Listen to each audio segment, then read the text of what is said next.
Bonjour à tous et bienvenue pour ce nouveau podcast Made in Foot.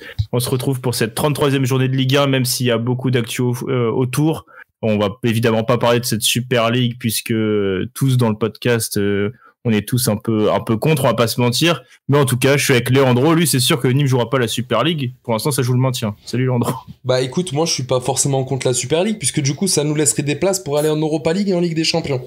Donc si Paris, l'OM, Monaco, 19 clubs 18, de Ligue 1, 17 équipes devant toi quoi. Ouais, non mais si 19 clubs de Ligue 1 souhaitent y aller, bah écoutez les frères, même Dijon, on peut les envoyer. Moins il y a de concurrence, mieux c'est. Là tu rigoles, mais moi je sais qu'hier, après le match nul de Nîmes, tu peux quand même envoyer des messages alarmants. Ouais, j'avais j'en ai marre du foot, j'en ai marre de cette équipe, je suis au bout de ma vie. Mec, j'aurais pu passer l'après-midi avec ma petite amie, je l'ai passé devant un match qui m'a pas fait bander. Un match où j'étais là, mec, il était nul, on était à 10 contre 11 pendant toute une mi-temps, et on se fait... bref, je vais éviter des mots, mais horrible, la prestation d'hier, horrible, digne d'Arpinou. Ouais, alors du coup, tu vois, franchement, je crois que c'est très rare, c'est qu'après tout le reste, on est tous contents un peu de notre week-end. Il y a Lucas qui est là, qui est de retour et qui a vu une victoire de Marseille contre Lorient. Alors une victoire un peu, on va dire, il y a eu du combat, il y a eu du duel, mais Paul Lirola, le nouveau Cafou du côté de Marseille, t'a fait rêver, je crois. Grande Paul Lirola, incroyable. Je sais plus c'était quand la dernière fois que j'ai fait un podcast après une victoire de l'OM, et je vous avoue que franchement c'est génial. En fait on n'a pas fait quand il y avait Cuisance qui marquait beaucoup, et je crois que là tu t'es réconcilié avec lui ce week-end. Ouais, content de la victoire, mais enfin, je sais plus quoi dire, je sais plus quoi faire avec ce garçon, mais vivement cet été, peut-être qu'il ira rejouer la Super League avec un autre club, je lui souhaite en tout cas. On retrouve aussi Maxime évidemment, comme on a fait un peu, c'est un peu le fil rouge en ce moment, c'est que quand il est pas chez lui à Clermont, il y a toujours une équipe qui va pas bien, pour l'instant c'est Clermont, mais Monaco continue de gagner.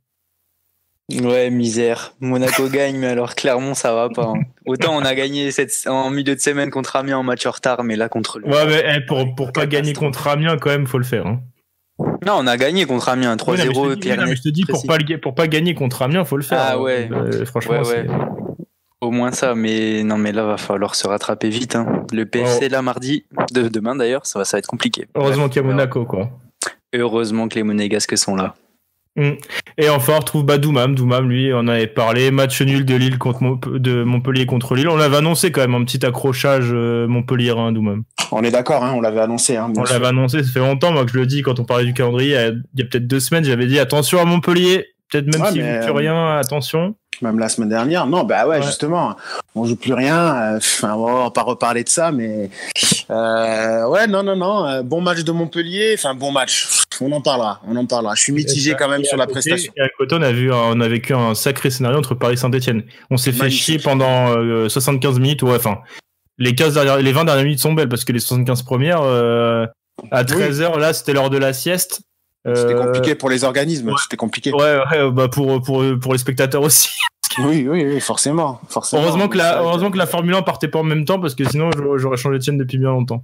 Heureusement que le départ n'était qu'à 15h, c'est vrai. C'est ça, voilà. Bon, pour commencer, on fait du coup un petit point complet sur la journée. Donc on l'a dit, ça a commencé vendredi avec le match nul entre Lille et Montpellier, un but partout. Samedi à 13h, le Stade Rennais de Bruno Genesio enchaîne les bons résultats et s'est imposé 3-0 contre Angers. Le Stade Rennais qui est du coup toujours en course pour l'Europe. À 17h, l'Olympique de Marseille s'est donc imposé 3-2 face à Lorient. Et enfin dimanche, grosse journée donc qui a commencé avec ce Paris Saint-Etienne qui s'est terminé par une victoire parisienne 3-2, complètement folle. On en reviendra dessus. On l'a tous à peu près vu, donc on va vraiment reparler de ce scénario. On va dire que quand Kylian Mbappé est pas content, c'est doublé là. Cette fois, c'est pas triplé, mais en tout cas, il a fait le taf. Et ensuite, à 15h, le Stade Brestois et le RC Lens se sont laissés sur un but partout, nos 2 petits chouchous du podcast. Après, à côté, il y a Nice. Alors Nice, ils ont une spécialité cette saison, c'est de relancer l'équipe la plus nulle de Ligue 1. Dijon, ils ont gagné 2 matchs cette saison, je crois, c'est 2 matchs contre Nice, c'est quand même incroyable. Non mais franchement, Nice, je comprends pas ce club, je comprends pas cette équipe. C'est incroyable, sérieux, de perdre comme ça contre Dijon avec les joueurs qu'ils ont. Non mais il va falloir faire le grand ménage à Nice, franchement, il y a un problème. Quand t'as commencé ta phrase, j'ai commencé à réfléchir au nombre de victoires que Nîmes avait contre Nice cette saison. Et on n'a pas, donc je sais pas comment le prendre.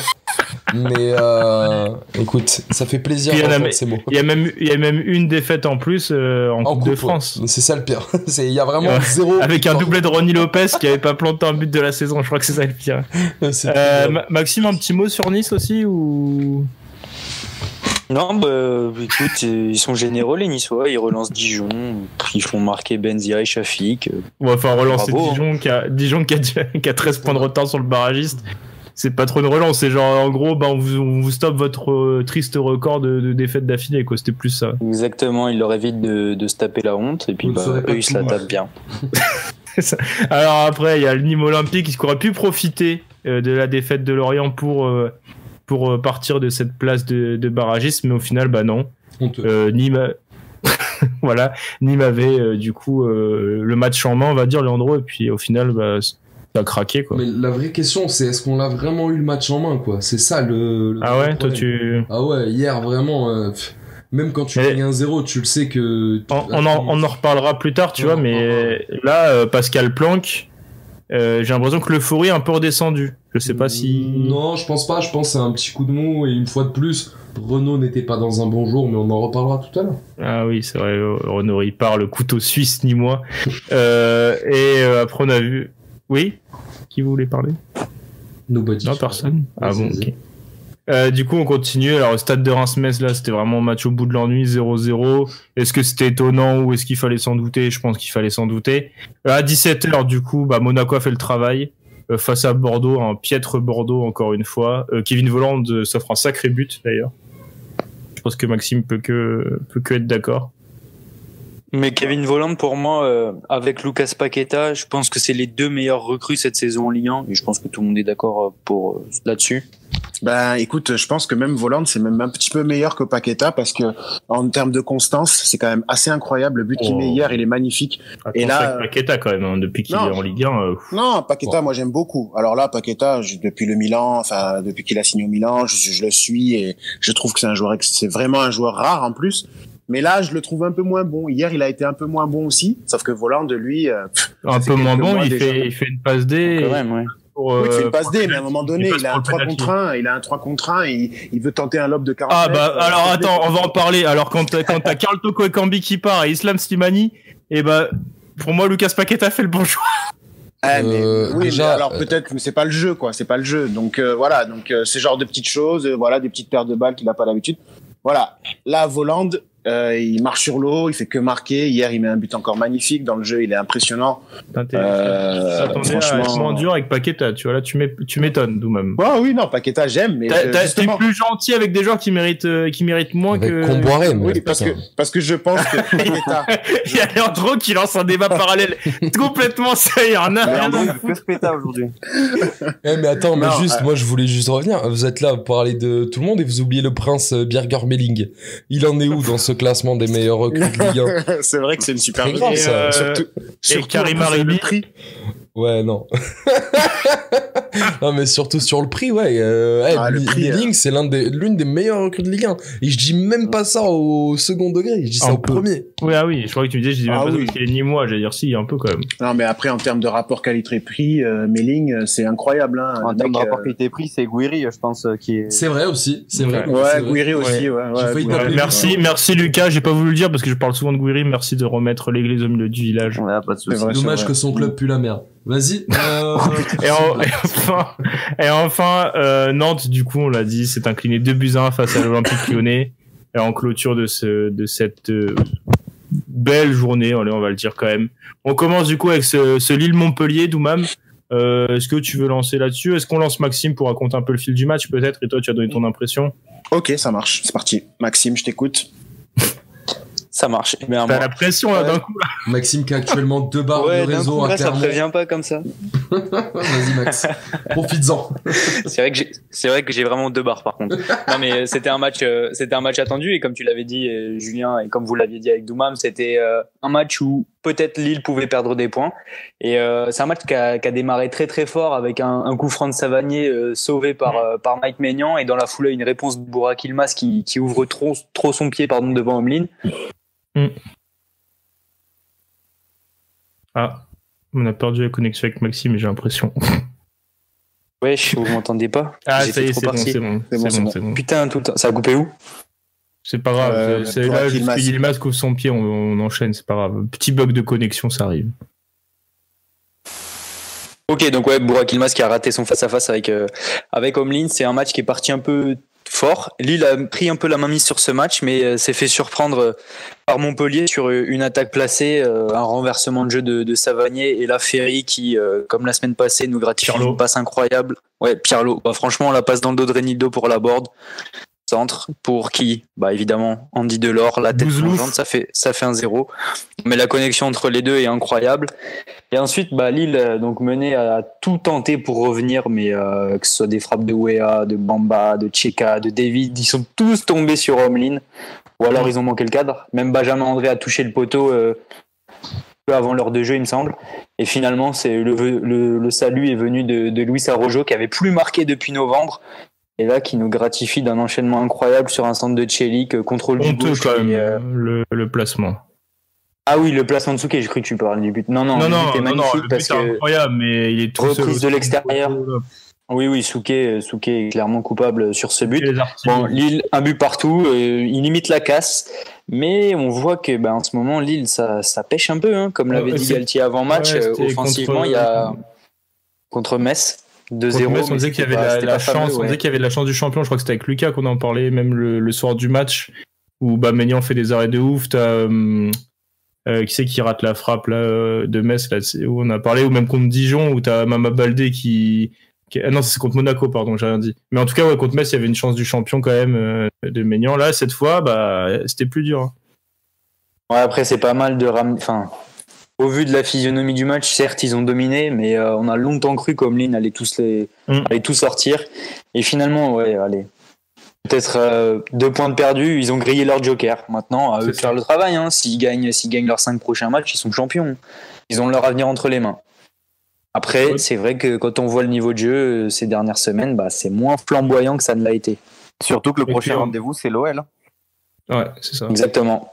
Puis en plus, tu avais la déclaration d'avant-match de Galtier, je sais pas si vous avez un peu suivi tout ça, où il avait été vraiment agacé quand des journalistes lui avaient posé des questions sur son plan de jeu, sur le fait que Lille était en ce moment un peu défensif. Il avait vraiment poussé un petit coup de gueule, donc ça tombe mal, quoi, ces petits accros de Montpellier. Tu sens tu sens que t'es dans la dernière ligne droite, il y a de la pression partout.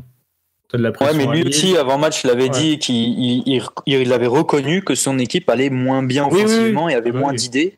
Mais on voyait dans une interview à Téléfoot dimanche que Iconé refusait un peu de parler du titre. C'était un peu tabou.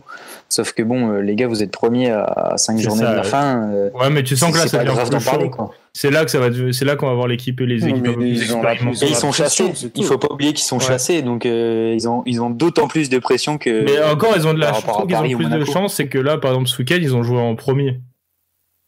Okay, ouais. T'as pas ce côté où tu vois obligation du résultat pour suivre. Là, ils dictent un peu la cadence. Tu peux te dire, du coup, par exemple, je pense que quand tu regardes le match du PSG, ils ont dû être contents jusqu'à la 95e. Et puis voilà, là, ils ont pas fait encore de match, si je me trompe. Enfin là, en tout cas, maintenant que c'est chaud, il va falloir voir les matchs justement la semaine prochaine. Ça va être le après, Lille a quand même souvent joué le dimanche à 17h, donc en avant-dernier. Oui.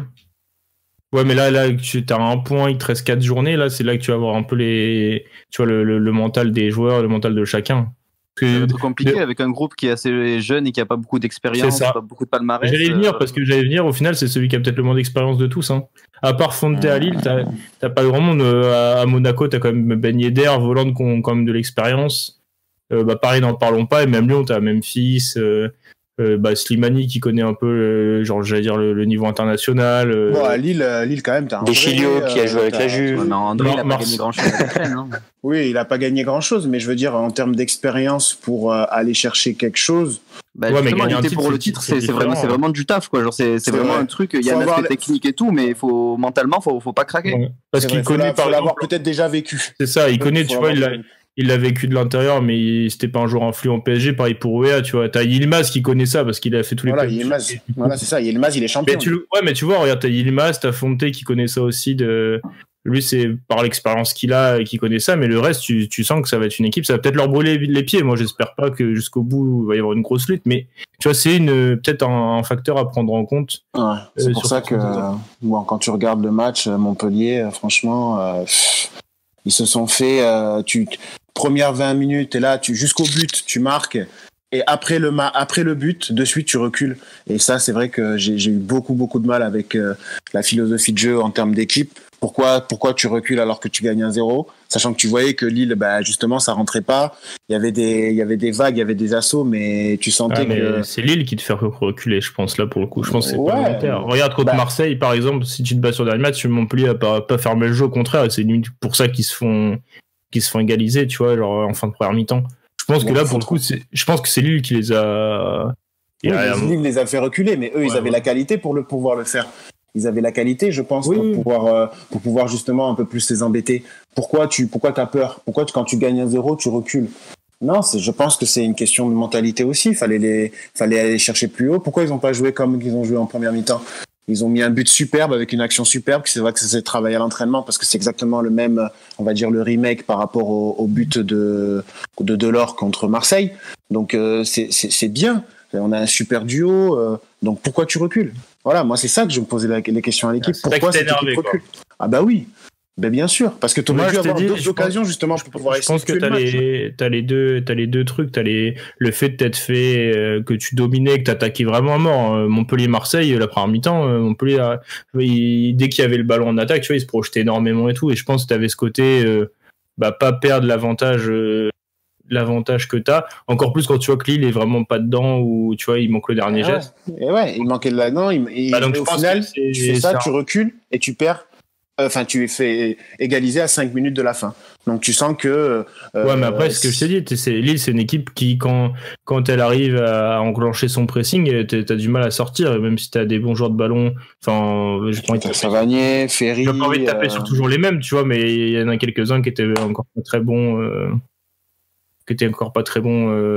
ce week-end. Et je pense que t'as aussi, en deuxième mi-temps, t'as la blessure de Pedro Mendes qui doit aussi rajouter un peu coup dur ou du coup en fait quand Hilton rentre tu peux pas défendre pareil, donc même ça je pense que c'est un gros coup dur aussi pour l'équipe, tu vois. Ouais, pour le groupe, je pense que pour le groupe mais tu vois, dans ta manière de défendre, Hilton c'est pas un mec qui peut jouer dans une défense haute, donc forcément déjà Pedro c'est un mec un peu plus, tu vois, qui peut rattraper j'allais dire une erreur de placement haut en courant, etc., ou même pour fixer Bourak. Et rien que Yilmaz, il leur a fait tellement mal, il est pas bon dans le dernier geste, mais tu vois qu'il aspire tout le temps un peu à quelqu'un. J'ai trouvé Congré plutôt bon dans des places d'Alejandro par contre. Mais c'était le combat, c'était le combat pour se taper Yilmaz. Voilà, tu vois, t'as Yilmaz et après en fait il fait que t'es plus Pedro Mendes et que t'as Hilton. Je pense que ça te change aussi ta manière de défendre. Je pense que là tu peux plus espérer jouer haut, quoi. Ouais, mais je trouve quand même ça enfin oui, c'est vrai, ton analyse est bonne, c'est vrai que quand Hilton rentre mais justement Hilton à ce moment-là avec son leadership monté, peut-être que lui alors à ce moment-là, il n'a pas la confiance, j'en sais rien, mais en tout cas, tu peux pas subir comme ça. Quand tu gagnes 1-0, tu peux pas subir comme ça tout le match après, une fois, en disant voilà, on va bétonner, on va essayer de gérer le résultat. C'est pas assez ambitieux, il faut jouer. Et c'est vrai que je trouve ça malheureux qu'ils aient pas joué, qu'ils aient arrêté de jouer après avoir marqué ce but. On n'a plus d'occasion après. Maignan après, il a vécu un match tranquille après ce but. C'est pas possible.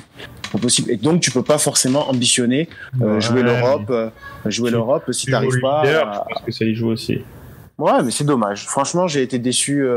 T'es quand même déçu de ce... Ouais, comme pour Marseille. Ouais, mais Marseille, je peux comprendre. T'as 11 contre 10 et tout. Je trouve que Lille, c'est quand même... Ah ouais. Bon, après, chacun sa vision des choses. Je pense qu'on a un peu fait le tour de ce Lille-Montpellier.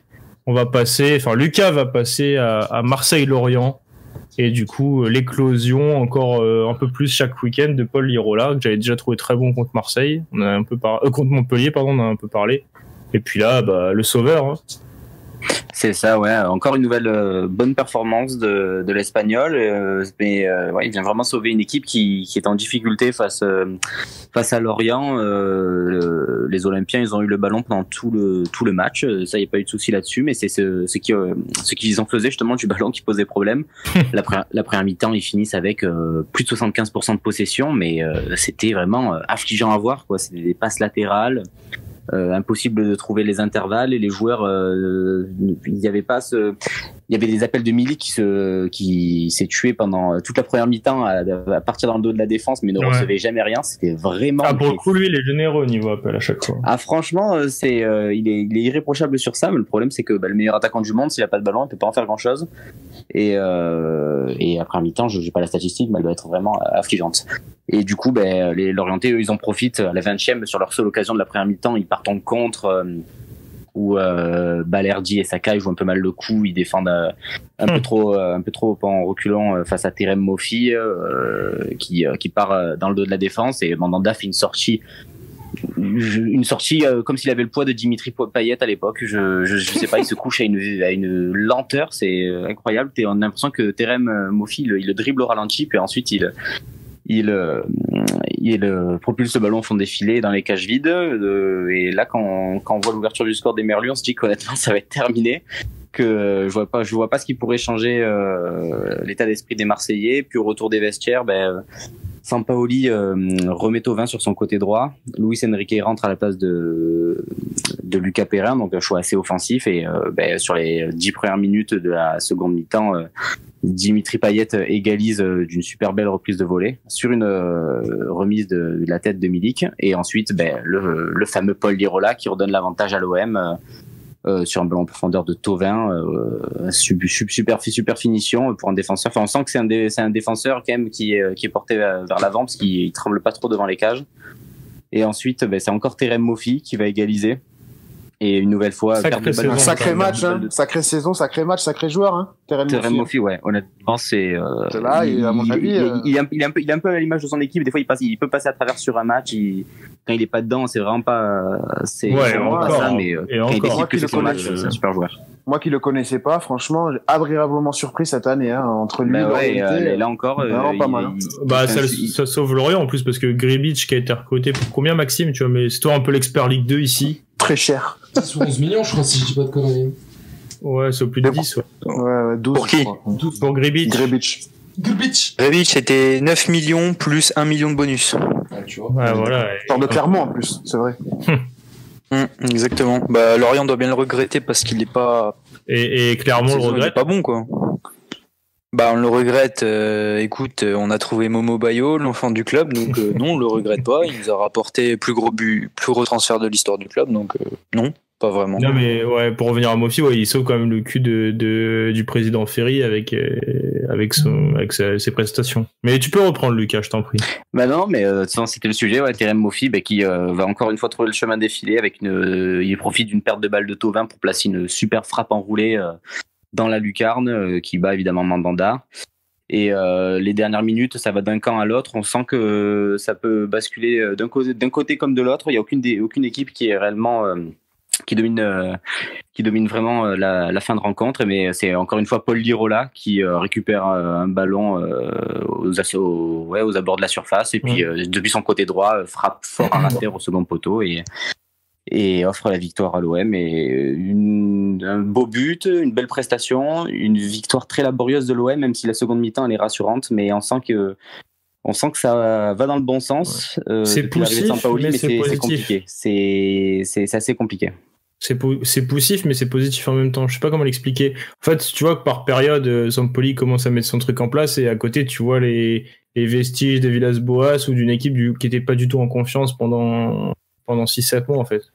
C'est ça, puis on sent que c'est une équipe aussi qui, j'en ai suffisamment parlé dans ce podcast, je vais pas me répéter 20 fois, mais c'est une équipe c'est compliqué de concerner des mecs qui pour la plupart savent qu'ils vont partir, et qui en plus, je pense pas qu'ils soient vraiment motivés pour cette 5e place. D'ailleurs, Sampaoli l'a assumé lui-même, il a dit honnêtement, terminer 5e, c'est pas forcément le plus important. Ce qu'il veut, c'est bâtir les fondations pour la saison prochaine. Et je suis entièrement d'accord avec ça. Donc du coup, c'est vrai que on sent que des fois, ça peut très bien démarrer, puis pendant 15 minutes, 15, 20, 30 minutes, ils peuvent sortir du match, puis se remettre dedans. T'as Quand même, en termes de jeu, quand même, bon, on parlait de Sampaoli, il y avait aussi les déclarations de Longoria sur le foot français, etc. Là, demain, on va faire un podcast de 8 heures avec Non, c'était juste pour dire ça, juste pour dire que je vois quand même, par certaines phases de jeu, à un moment donné, notamment sur le dernier but, avant ce dernier but, on voit quand même la patte Sampaoli qui est en train de se faire, même si c'est que par certaines séquences, on voit quand même que on voit ce qu'il essaye de mettre en place, ça commence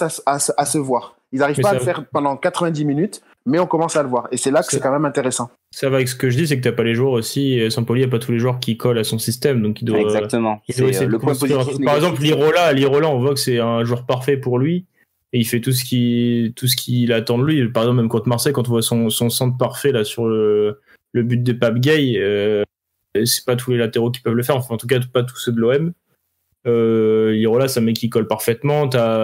On peut penser que Camara et Gueye en espèce de double pivot là peuvent aussi le gérer, mais t'as d'autres joueurs qui arrivent pas du tout. Enfin, par exemple, moi, je suis désolé, mais Balerdi, c'est encore dur son match ce week-end, Lucas.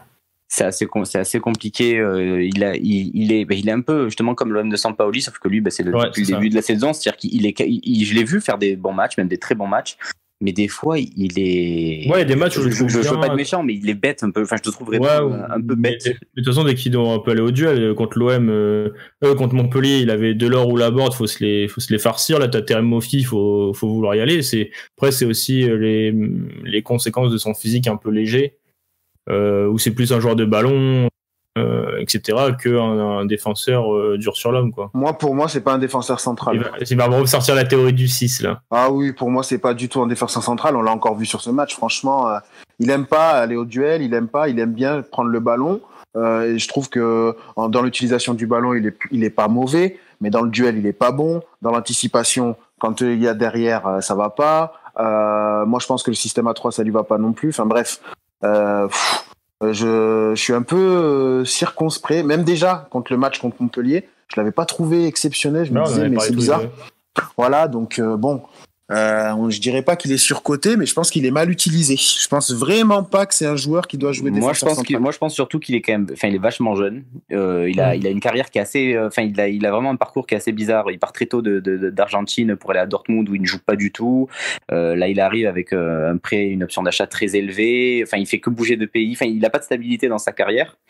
Et il a eu un statut un peu de pépite en partant de Boca Junior à 14 ans, je crois. Enfin très jeune. Enfin, je veux pas lui trouver des excuses parce que justement, je suis d'accord avec vous, il est vraiment pas incroyable. Mais je vois pas. À l'OM réellement, j'ai vu des mecs où dès le premier ballon, on se dit bon, ok, on s'est fait avoir.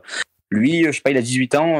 Je serais pas surpris qu'avec un bon entraîneur et entouré d'un bon défenseur à côté de lui, il puisse devenir un joueur correct, voire un assez bon joueur. Ok. Ouais, je pense qu'on est pas trop mal sur cette analyse de ce match-là. Juste, du coup, pour le rappeler, Lorient reste 17ème de Ligue 1, mais perd un peu de terrain sur Nîmes qui a plus qu'un point de retard, Leandro. Donc ça va quand même être serré jusqu'à la fin, là. Ouais, mais c'est surtout que on aurait pu quand même être plus loin, on aurait pu même les devancer ce week-end. Ouais. Mais bon. Mais ouais, ça se rapproche et puis quand une fois de plus, quand je vois le calendrier d'équipes comme Lorient, etc., ça me conforte dans l'idée qu'on peut se maintenir si on joue correctement, évidemment. Toi, t'avais dit que t'allais gagner contre Strasbourg, regarde. C'est vrai. Ah oui, c'est vrai que j'avais oublié ce truc. Ouais, à 10 minutes près, on y était. Ouais, le PSG à une minute près, ils avaient pas la remontada et on en aurait pas reparlé pendant. Le PSG à 10 minutes près, ce week-end, j'aurais pas eu 4 buts, quoi.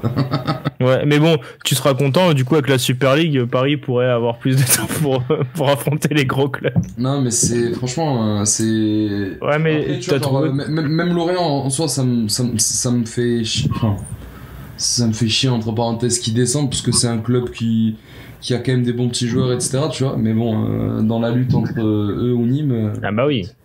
Ouais, on peut croire à la chute de Bordeaux. J'y crois encore à la chute de Bordeaux.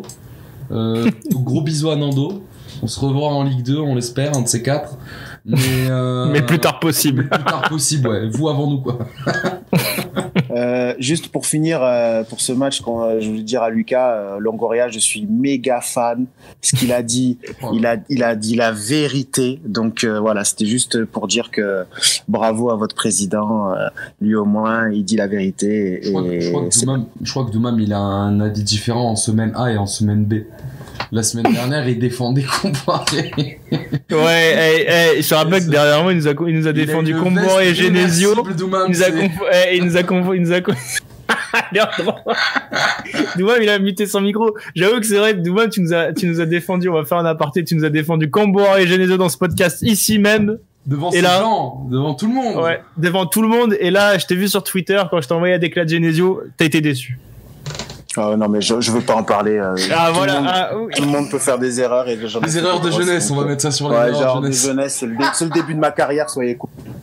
Non, mais regarde, on rentre dans tout le monde, comme quand Leandro dit que Strasbourg devait se prendre une branlée face à Nîmes. Pareil. Évidemment. Non, mais de toute façon, on lui en veut pas. On l'aime, notre Doumam national. C'est vrai. On va passer à dimanche, du coup. Comme tu l'as dit, Leandro, s'il n'y avait pas eu 10 dernières minutes, le PSG aurait peut-être pas gagné ce match-là, c'est vrai. Paris-Saint-Etienne, match à 13h. On s'attendait à une purge. Pendant 75 minutes, on a été servi. Franchement, c'était pas du tout emballant. Mais le match passe dans l'irrationnel, on peut le dire, à la 78e minute avec l'ouverture du score de Bouanga. Contrairement peut-être à ces dernières saisons, on n'a pas vu un PSG abattu. Alors que pourtant là, tu peux te dire 78e, alors que tu fais un match vraiment moyen, voire nul. Tu vas passer à travers et tu vas peut-être perdre le titre. Et au final, t'égalises au bout de 30 secondes. Alors un super ballon d'Ander Herrera quand même, faut le souligner. Hein. Il met un caviar pour Mbappé dans la surface qui fait le travail. Là, on voit. Tu vois, tout à l'heure, t'as parlé de la couverture de Souquet, mais alors celle de Madi Camara, là. Ouais. Oh là là, ils ont pas le droit. À l'engagement, ils ont pas le droit. D'ailleurs, Madi Camara, il va passer un seul quart d'heure, le pauvre, parce que on en reparlera du troisième but, mais il est encore en train de chercher son rein, je crois. C'est ça qui. Enfin bon, ouais, donc du coup, on voit là Mbappé, la rage quand il célèbre, on sent que le PSG, pour le coup, là, il y avait une petite mentalité un peu de champion touché dans son orgueil. C'est Mbappé qui avait la mentalité, hein. Ouais, tous, hein, Doumam, je trouve là pour le coup. Non, il s'est battu, ouais. Moi, je trouve, franchement. Tous, parce que ça commence à envoyer des petits coups, enfin, ça envoyait des sales coups, hein. Les 10 dernières minutes, elles sont bien tendues, hein. Tu voyais que. Mais il y a un moment, Mbappé, là, sur le côté. Avec Amouma, juste avant le but, là. Avec Amouma, là, il l'envoie valser, ça commence, on va en parler, parce que ça, je pense que c'est le tournant du match, hein, clairement. C'est Mbappé qui fait un retour sur Bouanga, alors. Quand on revoit l'action ralentie, il y a peut-être faute, on va pas se mentir. Il y a épaule contre épaule. Enfin, Doumam, une épaule dans le dos, c'est pas épaule contre épaule pour moi. Hein. C'est épaule contre dorsaux, là, ou je sais pas quoi. Non, épaule contre épaule. Il y a sûrement faute, mais ça, Lucas, je peux pas dire qu'il y a faute. C'est comme le PSG peut pas dire qu'il va participer à la Super League. C'est pareil, il y a des obligations. Il y a sûrement faute d'Mbappé. L'arbitre ne siffle pas, ça c'est au bon. C'est l'arbitre de décider. Mbappé part en contre, il joue avec Paredes, Ferreira justement. Et là il y a Amouma qui se met sur sa route. Et Mbappé lui met un sale coup aussi, hein, parce que tu vois avec ses bras qu'il le pousse pas mal aussi quand même. Mais Amouma il se met devant lui aussi. Qu'est-ce qu'il fait, mais bon, Mbappé le pousse pas mal aussi. Tout même tu peux pas. En fait il court. Et lui, il va, enfin, il donne le ballon, il fait passer, il va, et le mec se met sur sa route, genre devant lui. Oui, mais il y a une manière de. Non, mais il y a plein d'espace, hein. Ouais, non, Doumam, t'es de mauvaise foi. Avec Kylian, de toute façon, on l'a déjà dit. T'es son porte-parole ici. Exactement. Doumam, tu peux pas dire qu'il y a quand même un vilain geste. Non, mais, évidemment, Lucas, toi qui es impartial, fan de caractère, me rappelle. Lucas. Moi, je trouve qu'il y a faute, mais je trouve que c'est un bon état d'esprit à avoir. Et toi, Maxime, il parle pas, mais je sais qu'il a vu les dernières minutes parce que Maxime, je vous cache pas, il arrivait comme une fleur à la 80e. Ouais, santé, club ami, club. J'étais un peu euphorique après le but de Bouanga, mais c'est vrai que la mentalité d'Mbappé. Comme une fleur, il est vraiment arrivé comme ça. Moi, j'étais tranquille. Je préparais. J'étais en train de me préparer à regarder les matchs et tout. Et là, je vois un message de Maxime qui pop. Santé, club ami, vraiment, franchement, ils sont trop bien et tout. Je fais, ah ouais, d'accord, on en est là. Donc, du coup, toi, t'en penses quoi? Il y a aussi une petite faute d'Mbappé sur Amouma. Enfin, il y a un vilain geste, quoi. En vrai, moi, il y a l'arbitre qui arrête le jeu. Oui, tu vois, il y a un accrochage, mais comme a dit Lucas, en fait, c'est dans la mentalité du. Oui, il va pas pour lui faire mal, en fait, il va pour aider son équipe à gagner. Et c'est ce qu'il a fait parce que 5 minutes après, il a mais même pas, hein, c'est sur l'action. Hein. Parce qu'en gros, Canal dit, il se relève et il s'arrête pas de jouer. Il dit à Amouma en mode tu vas voir. Apparemment, il le pointe du doigt en mode tu vas voir. Et bah, Amouma l'a bien vu sur l'action qui suit. Mbappé, par contre, il va à l'expérience devant le pauvre Etienne Green, là, pour le coup. Green coupable, hein. Ouais, il se fait avoir, le ballon va sortir 10 fois et après ça c'est l'erreur de jeunesse, quoi. Ah, à l'expérience, au moment où elle doit pas arriver, ouais. Ouais, et donc du coup, bah, Mbappé punit Etienne Green sur le penalty, le tire bien, c'est quand même à souligner. Et là, 2-1, on se dit, bon, ça y est, Sainté va pas se relever. La réponse du berger à la bergère. Ouais, c'est ça. C'est ça. On se dit, Sainté va pas y arriver. Bah si, parce qu'il y a quand même dans l'équipe du PSG, il y a 2 mecs, il y a Sergio Rico et Michel Baker qui voulaient pas gagner ce match-là. Ah ouais, sacrée erreur défensive, hein. Baker, mais alors vraiment, il est au four. Ouais, Baker, il a tout donné 2 fois face au Bayern, Doumam va lui pardonner. C'était la base. Moi, je lui pardonne parce que pour le Bayern, il a donné tout ce qu'il a à un moment donné. Il peut pas faire plus que ce qu'il peut faire. Là, je pense qu'il est oh là là, bref. L'erreur qu'il fait là, c'est vrai que c'est, oh là là. Ouais, mais même Sergio Rico, hein, il a la main molle. Rico aussi, il doit la Sergio dégager. Rico, sort là, le ballon sort. Et donc, du coup, Amouma qui égalise, là, Maxime, il a regonflé le pec, là, il a marché droit, la tête haute. Et comment ça je me suis rappelé de mes premiers matchs à Geoffroy Guichard. Après, Di Maria fait du sale. Ouais, mais alors, déjà, avant, il y a pareil, le corner, c'est notre faute d'Etienne Green. Di Maria est quand même connu dans le milieu pour tenter son corner rentrant 1 fois par match. Ça, c'est vrai aussi. Ça, c'est le truc, en plus, justement, pour éviter que le gardien sorte trop ou anticipe un sens, il le tente à chaque fois. Et là, il l'envoie sur le poteau, Etienne Green se mange le poteau. Bon, le pauvre, il s'est blessé d'ailleurs sur l'action, mais là, Leandro, là, il est plus d'humeur. Et la Nîmes, il gagne plus. Il y a la Ligue 2. Ça me saoule. Je vois que tout le monde sauce ce mec là depuis qu'il a joué contre Nîmes, alors que je lui trouve vraiment spécial. C'est vraiment. Voilà. Ah, mais t'as pas vu le match. Doumam, ça c'est ce que les gardiens en cours. Ça c'est ce que les gardiens en cours. Quand ils arrêtent un penalty de Renaud Ripard. T'as pas vu le match qu'il a fait? T'as vu les arrêts qu'il a fait quand même pendant ce match? Bande, on est là. Etienne Green a mis ses gants. Oh, Etienne, il a touché le ballon. Ça y est, frère. Au moins, tout le monde est au courant du traitement de Leandro quand on arrête un penalty de Renaud Ripard. C'est tout ce que c'est fou, quand même. Ah, mais franchement, mais je trouve ça détestable. On lui donne un sort. Si on faisait ça à chaque fois que le grand Kylian Guessoum rentre sur le terrain. Non, je rigole, c'est une blague. Non, mais c'est un bon gardien. Franchement, c'est un bon gardien. Moi, j'aime bien. Sur les buts qu'il j'aime bien, mais après, là, tu vois, si. Après, quand tu regardes la concurrence à Saint-Etienne, là, le penalty, c'est de sa faute. Le penalty. Mais Kylian, il attend que ça, quoi. Il trop bien le coup. Non, mais il aura jamais la balle. Il aura jamais la balle. Ça, c'est un truc qu'il doit prendre en compte. Mbappé, elle est pas dangereuse, enfin. Il est dans la surface, ok, mais il pourra jamais récupérer la balle. C'est comme une erreur. C'est en faisant des erreurs que justement après. Oui, non, mais tu me dis, il peut rien sur les buts. Sur ce but-là, Oui, sur le penalty, allez, admettons. Après, sur le dernier but. Mais sur le dernier, pareil, sur le dernier but, il va pas non plus. Enfin, il peut pas le duel le tout parce qu'il se pète justement sur l'action avec le corner. Le corner, c'est une erreur. Il est mal placé du coup. En vrai, Di Maria, c'est un des seuls qui tente ça et.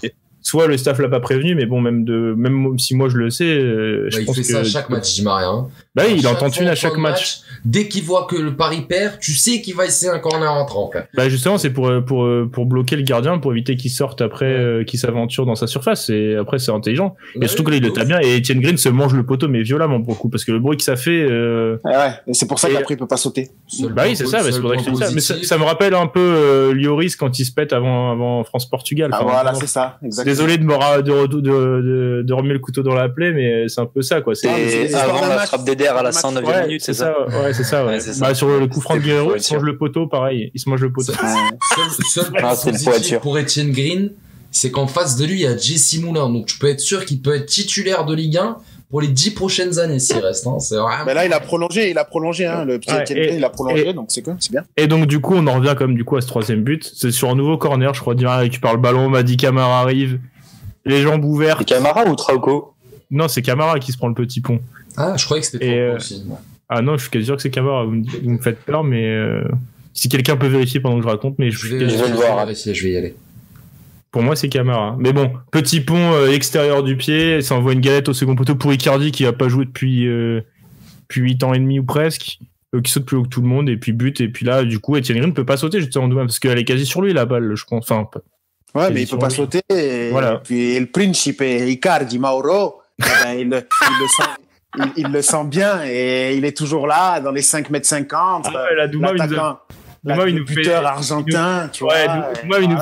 Douma da Fonseca là, il nous a fait un accent là. Ah ouais, non, franchement, écoute, je trouve qu'il faut féliciter Icardi, il avait pas son béret, il aurait eu son béret, il aurait pas eu but. Donc non, mais pour parler sérieusement, il était là. L'action est magnifique. L'action est magnifique. Le centre, parce que Di Maria, faut en parler, hein, il perd 20 ballons sur ses 20 minutes de jeu quand même. Hein.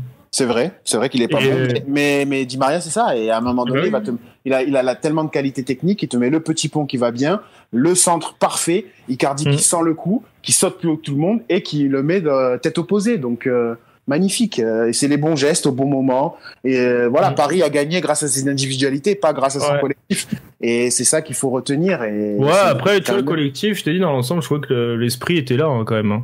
Ils sont pas... Ouais, mais les phases de jeu. Non, mais ça, oui, mais ça, pas... tu sais, on est à moitié de l'équipe. T'as aussi quand même toute la pression qui est redescendue du Bayern. Ça, c'était sûr. En vrai, fallait pas s'attendre à un gros match, tu vois. Mais je trouve que, mais bon, quand même, quoi. Mur, tu vois, sur les 15 dernières minutes, ils sont vite remobilisés. Et ça, pour le coup, il y a encore quelques mois, j'aurais peut-être pas pensé. Je sais pas, toi, Lucas, ce que t'en penses. Mais je pense qu'il y a un groupe qui vit bien. Il y a un groupe qui vit super bien, je pense.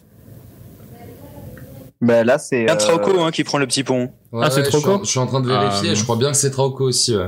Bah désolé pour Madi Camara. Désolé pour lui.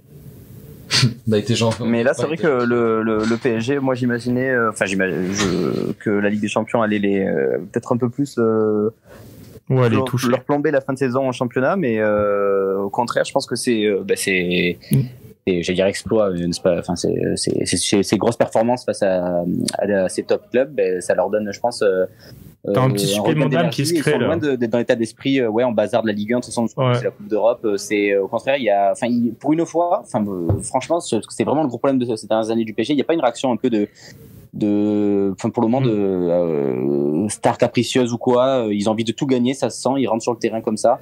Il y a des fois où, et c'est logique, ils doivent avoir peur évidemment, surtout avec l'avalanche de blessures, le Covid, tout ça, de rater les matchs de Ligue des Champions, mais ils sont dans le bon état d'esprit. Et non, mais t'as le côté aussi blessure, enfin comme tu l'as dit, t'as ce côté là aussi qui on a parlé par exemple avec Neymar, t'as aussi ce côté là qui pèse souvent, c'est quand tu commences à le PSG dans les quand t'arrives mars-avril, que ça commence à les rentrer dedans, ils aiment pas généralement parce que justement t'as cette peur de la blessure qui peut entraîner tu vois un mauvais résultat en Ligue des Champions, et là au final tu vois qu'Mbappé il se donne du mal, hein. Enfin, il se fait mal pour aller chercher les buts. À la fin du match, ils ont envie de tout faire cette année, et c'est rare de les voir comme ça, je trouve. Avant le championnat c'était quelque chose d'acté, quoi, limite enfin au début de saison. Là je pense qu'ils se font peur, ils savent qu'ils peuvent ne pas l'avoir, et tu vois que là s'ils attaquaient tous les matchs comme ça depuis le début de saison, t'auras pas 8 défaites, quoi. Oui, c'est sûr. Non, mais honnêtement, c'est un état d'esprit complètement honorable, parce que ça choquerait tout le monde, évidemment jamais il le dirait, mais ce serait compréhensible que ce soit Pochettino ou les joueurs se disent qu'on fasse quand même attention, on va doucement en championnat, la Coupe de France aussi, on essaie parce que le but ultime c'est quand même la Coupe d'Europe, et que t'as jamais été aussi près là. Quand là ils sont ultra près, mine de rien, de la finale, et en plus mine de rien c'est pas comme s'ils venaient y rafler tout le temps le championnat, donc ils pourraient faire l'impasse sur ça, mais non, ils ont envie de remporter ce championnat, et c'est tout à leur honneur, et ça va peut-être aller au bout. C'est le facteur, c'est ça, c'est les blessures, et faudrait pas que la fin de saison ça commence un petit peu à trop tirer sur les organismes. Les gars, juste petit aparté, depuis tout à l'heure je vois plein de messages de joueurs qui critiquent la Super League. Dieu merci, hein, je vous aime. T'as dit que tout à l'heure t'étais pour. Attends, Leandro, toi aussi là t'as veste réversible comme Doumam, vous l'avez acheté au même endroit. Oh là là, comment ça j'ai une veste réversible? C'est lui qui a dit ça. Oh là là, c'est lui qui a dit ça. C'est lui qui a dit ça sur Longoria, sur Camboiré et Genesio. Moi, je prends pas parti. J'ai des avis, je peux avoir des avis, je me trompe. Effectivement, ça peut arriver. Donc là, Leandro est d'accord qu'il y a encore 20 minutes, a dit qu'il n'était pas contre la. Tu vois, comme Sampaoli, je me trompe, je mets Thauvin arrière gauche, je me trompe, je le dis. Voilà, je me suis trompé sur Camboiré, je me suis trompé. Bon, mais c'est bon, on a encore été là, on a vu. T'as fait ton mea culpa. Je peux t'arrêter. C'est bon. Mais par contre, Leandro a dit à 20 minutes quand même qu'il était pour la. Moi, c'était sur le ton de la vanne. Fuck la Super League. On le dit. Voilà. On les déteste. Ça, c'est Hunter, tu as dit que tu étais pro-capitalisme. Attends, on va le calmer. Leandro, il est en forme, on va le calmer. Leandro, on passe à Nîmes-Strasbourg. Allons-y. Et j'ai tout vu, tu pourras pas mentir. Je suis prêt pour une nouvelle purge. Vas-y. Bah vas-y, à toi de nous raconter. Brièvement, t'en as un peu raconté, mais justement, on va plus parler du coup de Planck, etc. Est-ce qu'il n'y a pas un coup de mou dans le projet Planck, dans la forme des joueurs aussi? Et pendant un moment, ils étaient en forme. Là, c'est beaucoup plus dur là. Moi, je pense que la trêve a fait beaucoup de mal. Il y a des joueurs comme Melling qui direct ont enchaîné, etc. Et que du coup, je sais pas trop si ça les a foutus dans un mauvais mood ou je saurais pas t'expliquer. Même Birger là depuis ce fameux retour de international, il est pas au niveau auquel il avait été en février ou en mars. Je pense que Planck, il a peut-être un peu de mal à gérer le côté émotif parce que j'ai l'impression que les joueurs ont peur. En fait, aujourd'hui à Nîmes, depuis 2-3 matchs là, on a juste peur de perdre en fait. C'est juste la peur de perdre. On n'a pas envie de gagner, mais on n'a pas envie de perdre. Donc les mecs, la première mi-temps, et je vais citer les mots de Liénard qui joue à Strasbourg. La première mi-temps du match entre Nîmes et Strasbourg, c'est une honte pour le football. C'est une honte pour la Ligue 1. Le multiplex de 15 heures était une honte pour le football. Hein. Ouais, quand tu t'arrives 45 minutes, 4 matchs et que le seul but marqué c'est un but sur corner, il faut se poser les bonnes questions. J'avais un but moi à Brest-Lens quand même.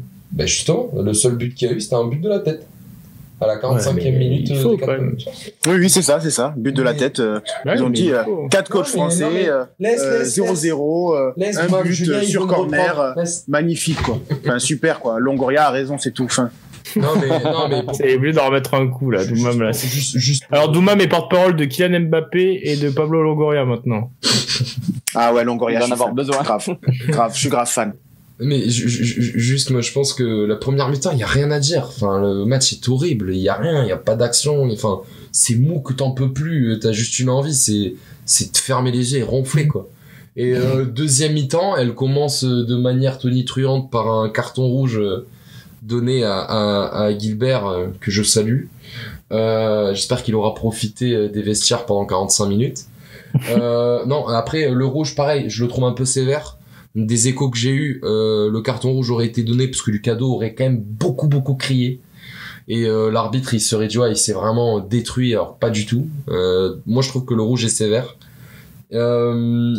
Derrière double peine pour Strasbourg qui fait un penalty qui pour moi il y a penalty 15 fois, mais et derrière on perd, on n'a pas envie de jouer, on n'a pas envie d'aller de l'avant. C'est Strasbourg qui mène la danse alors qu'il joue à 10, ce qui pour moi c'est incompréhensible quand tu joues à la maison et que tu joues à un adversaire direct. Le seul truc à faire c'est de continuer de presser. Et puis voilà, et puis il y a l'entrée du numéro 10 de Strasbourg, de qui j'avais déjà parlé la semaine dernière. Et il fait une entrée contre pour moi c'est lui qui arrive à arracher ce match nul. Attendez, j'essaie juste de choper son nom pour Chahiri. Saï il s'appelle. Saï qui fait une entrée en jeu une fois de plus, il est trop fort. Franchement, ce mec-là, il a une envie d'aller de l'avant, il est puissant. Il aurait pu en plus donner la victoire, mais bon, à un moment donné, il est un peu trop gourmand, je pense, pour Strasbourg. Mais je pense que c'est ce mec-là qui fait la diff dans le match. Ouais, il rentre. Et il fait une super entrée en match. Et tu le vois, Lucas, je sais pas si t'as vu le match, mais je pense que du coup, oui. Mais quand le mec il rentre, il impose tellement la défense de Nîmes, on est à la rue. Pendant 20 minutes, il n'y a pas un seul défenseur qui arrive à le tenir, ce mec. Ouais, c'est ça. Après, c'est la lecture qu'on peut avoir. Après, c'est vrai que Strasbourg était. Enfin, sur le coup, en regardant le match, je me disais plutôt l'inverse. Je me disais comment ça se fait qu'ils n'arrivent pas à calmer une équipe qui est à 10 et un gamin qui rentre. Hein. Mais c'est vraiment une seconde mi-temps particulière de Nîmes parce que je suis d'accord avec toi. Hein, elle était assez frileuse malgré le fait que Strasbourg soit à 10. C'est vrai que les Crocodiles étaient assez. C'était moche. Ils ont pas poussé pour mettre le 2-0, mais pourtant il y a quand même eu l'occasion. Hein. Il y a eu Miguel 2 fois. Enfin, ça aurait pu basculer de leur côté, mais ouais, je pense que c'est la peur au final, la peur de perdre, en fait. Ça te fait prendre un but. Hein. Exactement. Mais tu vois, genre j'ai les stats sous les yeux. Nîmes en deuxième mi-temps. Alors tu joues vraiment 45 minutes. Enfin, il se prend le rouge quoi, à la 46e si je dis pas de bêtises, 47e. Donc tu passes vraiment 45 minutes où tu fais 2 frappes. C'est incompréhensible. Et c'est pas dans l'ADN de Nîmes. Nîmes, on a toujours été fébrile défensivement. Mais d'un point de vue attaque, ça a toujours été de l'avant, des frappes, alors que là, c'était nul. Et les 2 actions où tu me parles de Miguel, bah déjà, il est honteux. Je le dis direct, il est honteux sur le raté, là, où il est vraiment seul. Et je sais, enfin, t'as 10 frappes comme ça, t'en mets 9 dedans, 1 dehors, et il a foutu dehors, quoi. Mais non, c'est horrible. Et limite, pour moi, je le redis. C'est la pression, ça. Cherche pas, c'est la pression. Moi, je le redis comme la semaine dernière. Pour moi, nous, supporters du Nîmes Olympique, on peut s'estimer heureux d'avoir arraché le match nul. C'est triste comme constat, mais on peut s'annoncer heureux parce que même dernière action, si Strasbourg il joue pas le temps à la fin là, ils ont un coup franc, tu mets tout le monde devant, suffit qu'il y en ait un qui mette la tête et il gagne les 3 points, tu vois. Mais bon, c'est triste. Bah donc t'as quand même un côté Pascal Planck là, t'as un plan de jeu qui était défaillant. Je peux pas en vouloir à Pascal Planck. Pour moi, tu peux pas en vouloir à Pascal Planck parce que le mec, déjà ce qu'il a fait, c'est un miracle. Que Nîmes en soit revenu dans cette deuxième partie de saison de la manière dont on est revenu, c'est un miracle. Certes, les 2 derniers matchs sont moins bons parce que je pense que l'équipe, plus la fin s'approche, plus on voit qu'on sort pas de la 18e place, plus on est pressé psychologiquement, donc ça avance pas. Donc je pense que c'est à ce niveau-là où, pareil, on est sur une équipe qui est très jeune, on n'a pas de gros cadors de Ligue 1, enfin il n'y a pas de mec qui est plus de 100 matchs en Ligue 1, tu vois ce que je veux dire. Donc c'est une équipe très jeune. Pascal fait avec les mais pour au final, c'est pas lui le problème. Pour moi, c'est pas lui le problème. Le problème, c'est quoi? Ouais, mais si tu me dis que tu crées pas 11 contre 10, c'est qu'à un moment donné, soit les changements sont pas bons, soit... Justement, il fait pas forcément... Mais justement, tu vois, je suis même pas. Je sais pas, je veux avoir ton avis justement sur ça. Hein. Mais je suis même pas d'accord là-dessus, puisque le problème c'est que au moment où on sort Moussa Koné, je vais pas dire de bêtises, on sort Moussa Koné et Ripard pour mettre Nolan Roux et Karim Haribi, c'est joué à 9 contre 10. C'est joué à 9 contre 10. Haribi, je crois que hier, enfin, je sais pas le nombre de ballons que ce mec a touché par minute à Nîmes, mais il sait que courir. Il a pas de jambes, il a pas de pieds, il sait pas arrêter un ballon. Nolan Roux, je vais être un peu plus tranquille avec lui puisque j'ai appris hier du coup que depuis janvier et au moment où il avait eu le Covid, il a énormément de mal à revenir et même aux entraînements etc. C'est souvent l'un de ceux qui est le plus essoufflé. Enfin, il s'en sort pas depuis le retour Covid. Donc malgré tout, comme quoi le Covid, on parle, il a eu le Covid en janvier, les gars, janvier-février. Hein. Et ouais, non, mais moi j'ai mon ami qui joue au national et pareil, il m'a dit pendant 2 mois il se sentait bien, il avait plus de symptômes mais il arrivait pas à courir. Enfin, il donnait tout sur le terrain mais il avançait pas quoi. Ouais, mais il y en a eu beaucoup de footballeurs pro à ma vie aussi, il a dit que c'était horrible. Enfin c'est normal, ça a impacté les poumons et il y en a qui peuvent être un peu plus fragiles que d'autres. Pogba aussi qui a mis énormément de temps à revenir. Mais demain on avait parlé aussi dans ce podcast de Mbappé qui avait traîné la patte aussi au début de saison là. Tout à fait. Ouais, Mbappé aussi qui a mis énormément de mal à s'en remettre, parce qu'il y a c'est les symptômes. Ça dépend comment les gens en fait, c'est les organismes en fait, hein, comment ils arrivent à gérer la maladie. Ouais. Moi j'ai une collègue, ça fait 4 mois, pas de goût, pas d'odorat. Alors que plus du tout positif à la. Ça devient un podcast sur la médecine. Ouais, c'est ça. On parle là-dessus. Non, sponsorisé par Nolan Roux. Donc Nolan Roux, qu'est-ce qu'il a? Je termine. Nolan Roux, je peux comprendre. En plus, ça fait longtemps. Ça va pas. Il joue pas. Donc lui, je vais pas lui en vouloir. Mais pour moi, sur le banc, aujourd'hui à Nîmes, on a personne. Si ce n'est les jeunes, c'est peut-être là où Pascal Planck fait erreur de pas donner du temps à des mecs comme Anivi, etc., qui pour moi pourraient changer, cette mentalité jeune d'aller en avant, machin, pourrait donner quelque chose. et qu'on fasse rentrer des mecs qui sont horribles et qui donnent rien. Mais voilà, c'est là pour moi la seule erreur de Pascal Planck.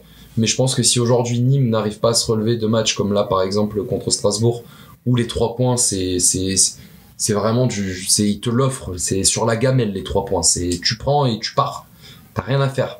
Et je pense qu'on n'arrive pas à les garder justement parce que sur le banc de remplaçants on a personne qui soit, les mecs qu'on fait rentrer à chaque fois ils sont pas bons, c'est juste comme ça. Hier Eliasson il rentre à la 80e mais il fait rien, mais bon le Prince on va pas y toucher, mais c'est vraiment, sur le banc on a personne, on n'a pas un mec, tu vois, un mec comme à l'OM, ils ont le petit Enrique là qui dès qu'il rentre il fait quelque chose, tu vois, c'est un mec, tu sais que dès qu'il rentre il va avoir un impact. Nous on a personne qui a de l'impact en fait, c'est ça le problème, c'est là le gros problème de Nîmes cette saison. On aura quand même le maintien, ce que je l'avais annoncé, voilà. Ouh là là, et toi tu te portes la poisse, hein. Toi tu veux pas toujours pas continuer à parler. En tout cas, heureusement que Leandro devait pas faire longtemps, il nous a fait un monologue de 5 minutes sur le Nîmes Olympique. Je sens que t'avais des choses à dire, Leandro. Non, j'espère que vous avez profité, j'ai ouvert mon cœur et mon âme. Hein. Ouais, mais tu doutes quand même. Fais pas genre devant le podcast. Hier t'étais au bout de ta vie. Je peux t'assurer que je n'ai absolument aucun doute sur le maintien. Et je peux, si ça se trouve, dans 2 mois, on ressortira à ce moment et on aura fini 18e ou 19e. Quand tu vas jouer les barrages face à Clermont, attention. Mais je te jure. Ouais, faudra faire attention. Parce que moi, dès que je fais un truc, on me le ressort, là, vous allez voir, hein. Mais tu écoutes, Doumam, je note même l'heure. Et si tu veux, on ira chercher ce moment dans le podcast. Mais aujourd'hui, dans l'instant T, je n'ai aucun doute sur le maintien. Le seul problème, c'est que, je suis pas objectif comme vous, qui êtes pas supporter. Mais pour moi, l'objectif maintien, il sera plus qu'assuré. Votre calendrier est compliqué quand même. Ouais, moi je trouve qu'il y a un calendrier compliqué, ça c'est la première chose. Deuxième chose, dans un match comme ça que tu dois gagner justement, là si tu gagnais le petit match 1-0, là j'aurais pu te croire.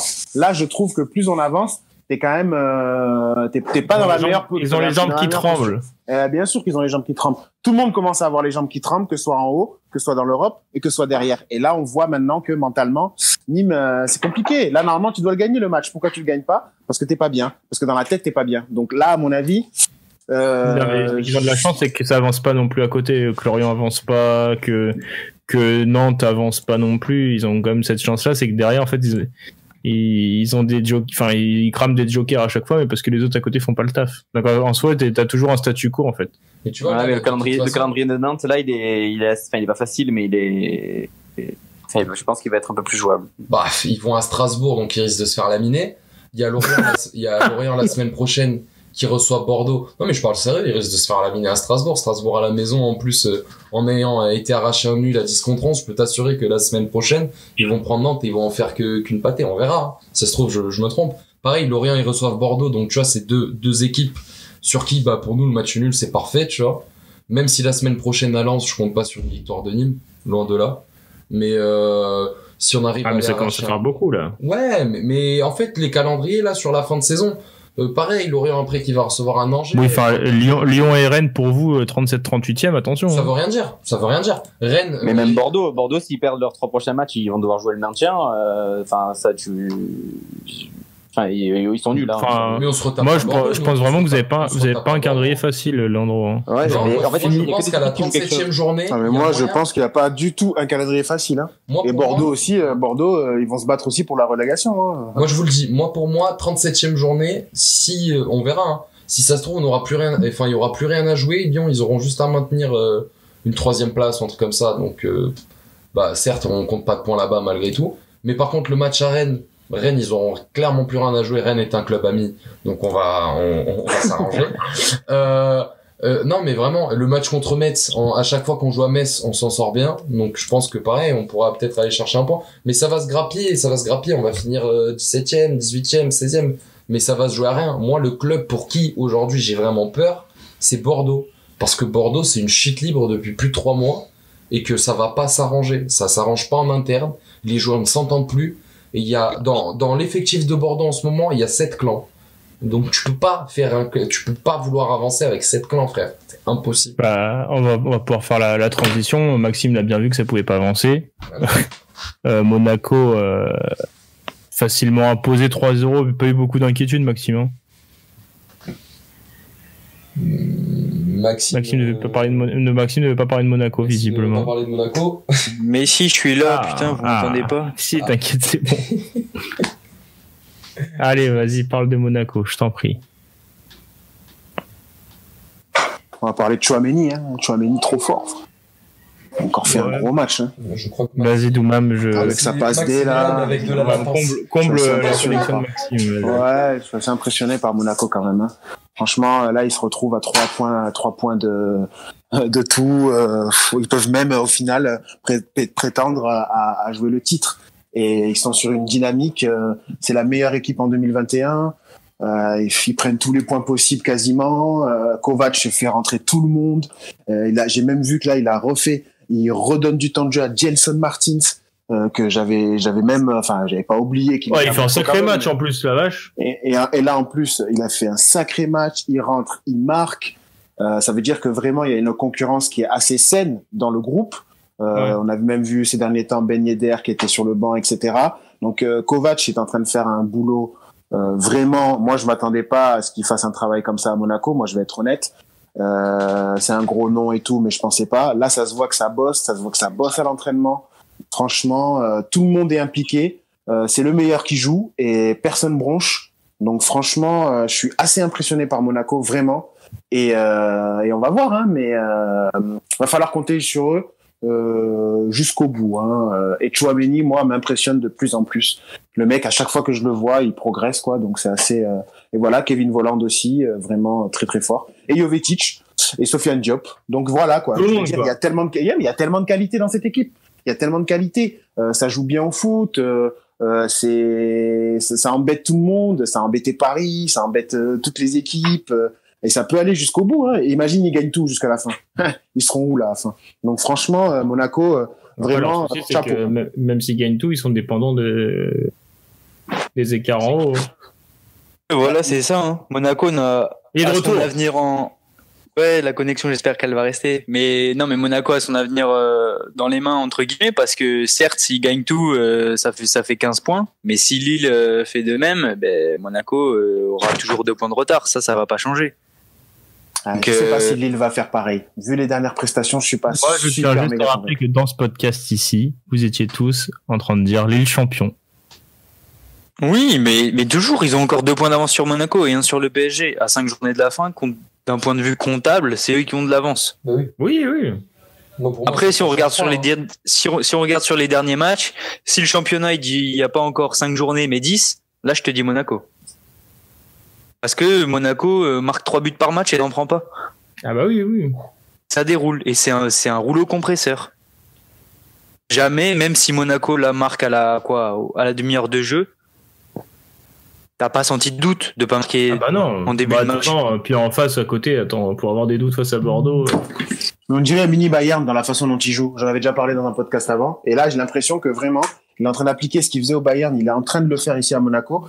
Et c'est en train de payer, quoi. C'est un mini Bayern. C'est une équipe qui avance tout le temps, qui presse tout le temps, qui est haut, qui met tout le temps de l'intensité à la récupération au milieu de terrain. Ça prend tous les ballons et ça marque des buts. Ça marque beaucoup de buts. Moi, le point positif. Mais maintenant, surtout, ça en prend plus. C'est ça qui le point positif, j'allais en venir, c'est que aussi, t'as Benjamin Lecomte qui est en grosse confiance. Il a été critiqué. On en parlait beaucoup, Maxime, tous les deux. À tort, souvent. Même, on était plutôt d'accord sur ça. On comprenait pas trop les critiques autour de lui très souvent. Et puis là, au final, depuis une dizaine de matchs, il y a plus de critiques sur lui, il y a plus de critiques sur la défense. Tout va bien, quoi. Et apparemment, il a pu parler de Benjamin Lecomte. Très bien, Maxime. Mais si, je veux pas. Ça y est. Bref. Mais je disais que j'étais d'accord avec toi et que oui, les critiques pour moi n'avaient pas lieu d'être et que, comme l'avait dit Doumam, en fait, c'était un groupe qui était concerné parce que on l'a vu là sur ces derniers matchs, c'était Jovetic qui était titulaire. Là, Wissam Ben Yedder a repris place à la pointe de l'attaque et Jovetic, quand il est rentré, il a marqué. Tout le monde est vraiment habité par l'esprit collectif. Juste un défi, quoi. Allez, pourquoi pas chercher un titre.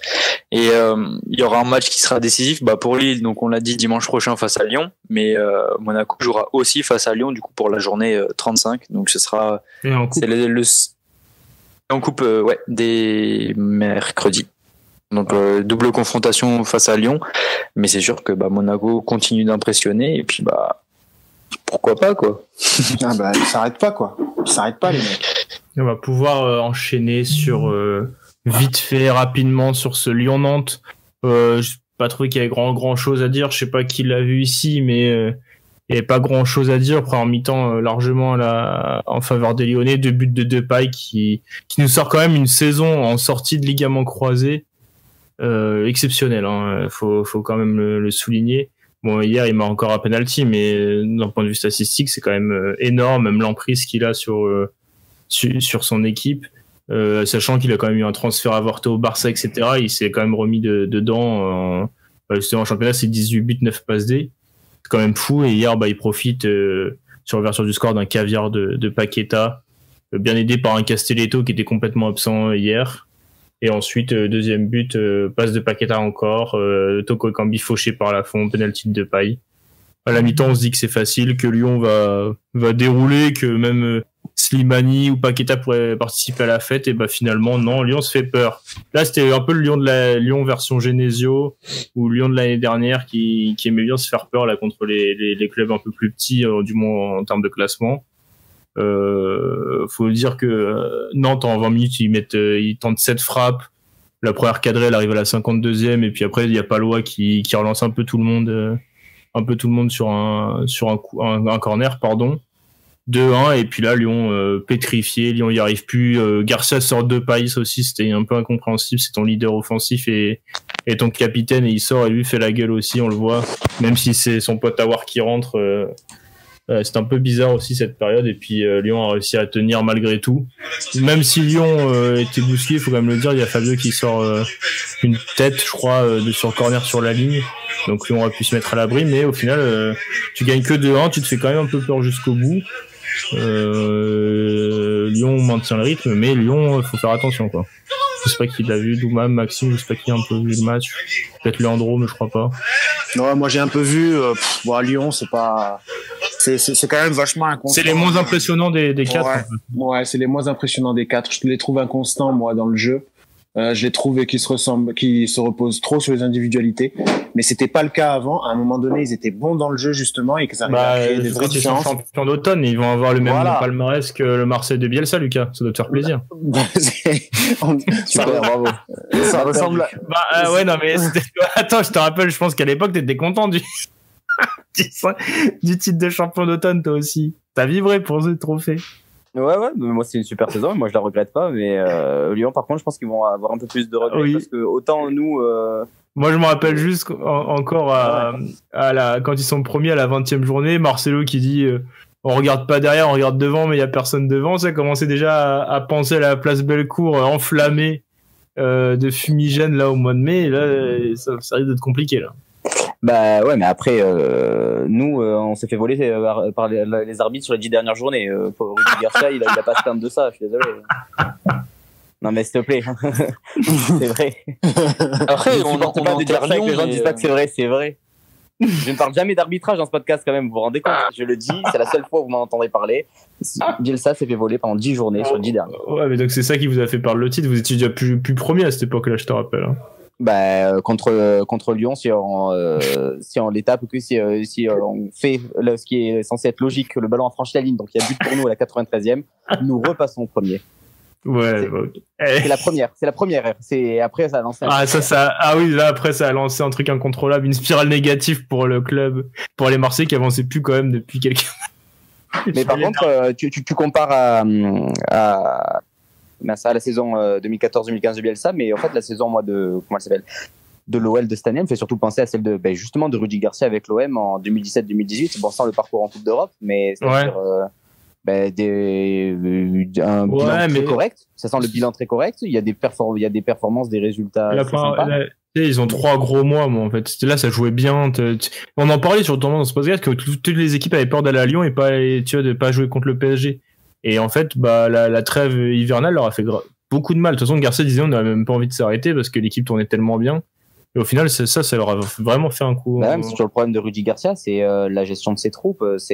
Ah bah oui, mais on en a déjà parlé ici, faire tourner ses joueurs alors que, la rotation des joueurs, maintenir tout le monde concerné alors que t'as qu'un match par semaine et que les mêmes jouent pour les mêmes résultats ou peu importe les prestations, c'est clair que là, c'est joué. Genre par exemple, tu vois Kadewere qui a eu un crédit limité logique parce qu'il était en grande forme et qui met des buts face au derby. Là, tu le vois plus depuis fix match. Bon, après, il était blessé. Mais tu vois un Cherki qui fait que des petites apparitions, Cornet, peu importe, il jouera tout le temps. T'as tous ces trucs, t'as toutes ces performances là qui se voient quoi. Genre bizarrement quand Cacré est sur le terrain, déjà ça joue un peu mieux. On a déjà parlé. On voit la différence qu'il peut y avoir justement avec Kovac, qui lui justement implique tout son groupe, et la différence avec Rudy Garcia qui met Cherki sur le banc quoi. Donc ça roule. Mais le truc, c'est qu'en plus, il fait jouer il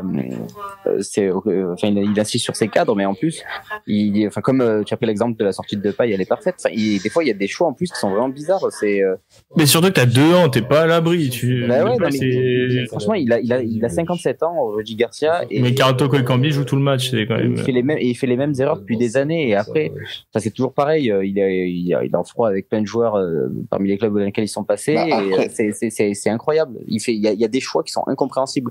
Des fois, même sa première saison à la Roma, il pouvait faire tellement mieux.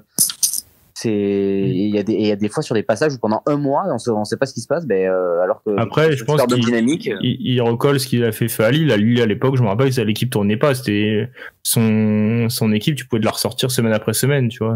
Mais Lille, ça jouait bien au foot. C'était pas le même championnat. C'était pas le même à voir. Oui, mais Doumam, je te rappelle que pendant 2-3 mois, on a kiffé quand même l'OL. On le disait, ça jouait très bien. Là, quand ils font leur mois de novembre, décembre, janvier, ça jouait très bien. On était heureux. On commençait à faire notre mea culpa sur Rudy Garcia en disant, comme quoi, quand il veut, il peut. Mais au final, non, c'est quand on voit ça ressemblait un peu justement à son jeu. Moi, je comprends pas. Rudy Garcia dans le jeu, c'est plus du tout ce qu'il faisait avant, quoi.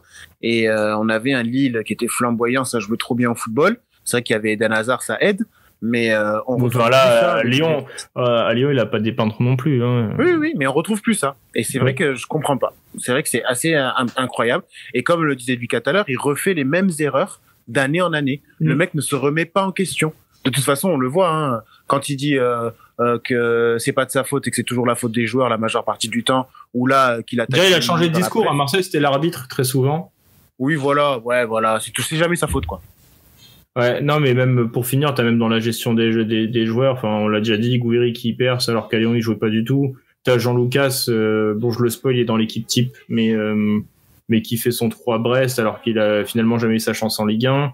Et à côté, tu vois Thiago Mendes qui a eu une grosse période, mais qui là enchaîne plus du tout les matchs et met pas un pied devant l'autre, qui est toujours sur le terrain. Enfin voilà, t'as toujours ce côté gestion de groupe, surtout avec les jeunes, qui est quand même très compliqué. Leandro, tu veux rajouter un truc sur ça ou on enchaîne, on finit? On peut finir si vous voulez. Je viens de voir que le roi Benjamin Pavard, je retire toutes mes pensées comme quoi c'était une fraude, et vient de mettre un message contre la Super League, qui soit titulaire avec les Bleus, c'est tout ce qu'on espère. Et on rappelle que Benjamin Pavard joue dans un club qui n'est pas convié à la Super League, donc. Oui, ouais. Mais qui va être le fer de lance contre la Super League. Il a quand même annoncé. Super. Alors je vais tweeter aussi que je suis contre la Super League. Qui supportait le PSG. Oui, c'est vrai qu'attends, on a pas parlé. Alvaro. Alvaro, contre la Super League. Bravo à lui. Bravo Alvaro.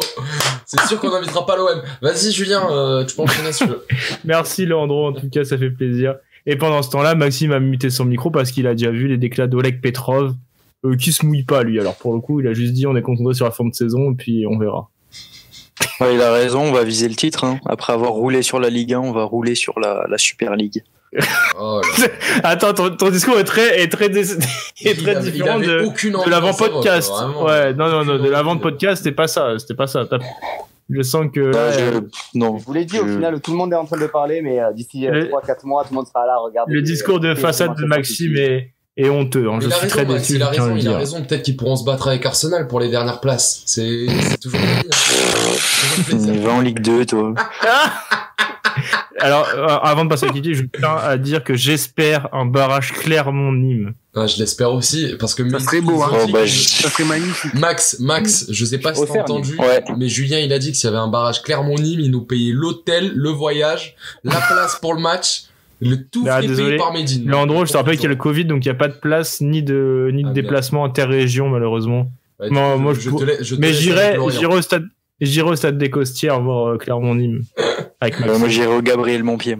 T'inquiète, on ira tous au Gabriel Montpied, Max. Allez, on peut passer à l'équipe type. Alors, Leandro, tu l'as pas vu, j'imagine. Je l'ai pas vu, mais je tenais à dire juste que je suis sûr que t'as pas mis René dans le 11, alors que c'est le seul gardien cette saison qui a arrêté 3 pénaltys.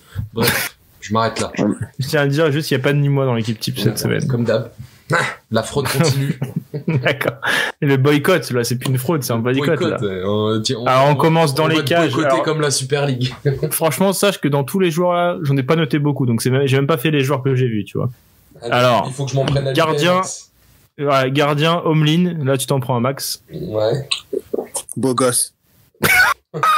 C'est dommage. Bien sûr. Homelin, alors, il a un gros match. Mais Homelin, il a 2 pieds à la place des mains, frère. Non, attends, il est mauvais là, Leandro. Je rigole. Il mérite grave. En merci Doumam, merci Doumam. C'est un gardien qui avait été très critiqué à son abus, que moi je trouve anormalement. Et là, franchement, il est en train de rassurer sa défense. Il prend un but à la fin, il peut rien. Mais il a repoussé l'échéance vraiment presque jusqu'au bout. Donc, merci oui, Doumam de remettre le professionnalisme de Max en lumière. Un match réussi sur 10, on valide. Vas-y Julien, continue. Latéral droit, Paul Lirola. Alors là, il y a vraiment pas trop de débat. On a pensé à mettre Fouad Chafik qui a mis un but. Bah, pas du tout. Mais qu'est-ce que Oh, Lucas, il a le point serré, il a entendu Fouad Chafik. Non, c'est une petite dédicace. Non, c'est une petite dédicace, Lucas. Voilà, Fouad Chafik. Dijon gagne pas souvent. On aurait pu mettre un petit Dijon, il y en aura pas malheureusement, mais voilà. Et Soyazine Bendia aussi. Voilà, vraie question. Est-ce qu'il y a déjà eu un Dijonais dans l'équipe type depuis le début de la saison? Ouais, si, je pense, ouais. Je pense qu'il y en a eu un. Bah, contre Nice, je pense que le match aller contre Nice, il devait y avoir un Dijonais. Faudrait que je regarde. Mama Baldé, j'espère. Donc, du coup, Paul Lirola, on l'a dit en doublé, non, prestation logique de sa part. Donc voilà, c'est tout ce qu'il y a de plus normal. En défense centrale, là, ça va plaire à Leandro, là. Il y a Maripane et Daniel Congré en défense centrale de cette équipe type. C'est vraiment pas une défense que j'aimerais avoir quand même. Là. Il manque Mertesacker et on a le triplé de la honte. Les gars, le 100 mètres en 4 jours. Ouais, mais regarde, mais Daniel Congré, il a bien muselé Bouraki Yilmaz. Doumam peut te le dire. Ouais, c'est clair. C'est vrai qu'il a fait un gros match contre Yilmaz, et Yilmaz, c'est vraiment un client, c'est compliqué. Merci, par contre, ça m'a fait rire. C'est vrai que annoncer comme ça, une défense Maripane, Congré, ça peut faire flipper. Ah bah tu comprends que Mediapro a pas voulu payer.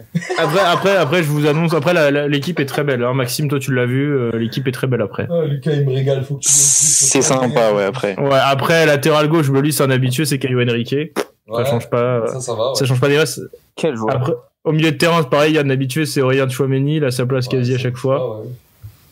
Dans le double pivot avec lui, il y a Jean Lucas, je l'ai dit tout à l'heure. Là, franchement, les deux là au milieu de terrain. Tchouaméni, c'est pas l'un des mecs qui a été le plus mis cette année dans le 11.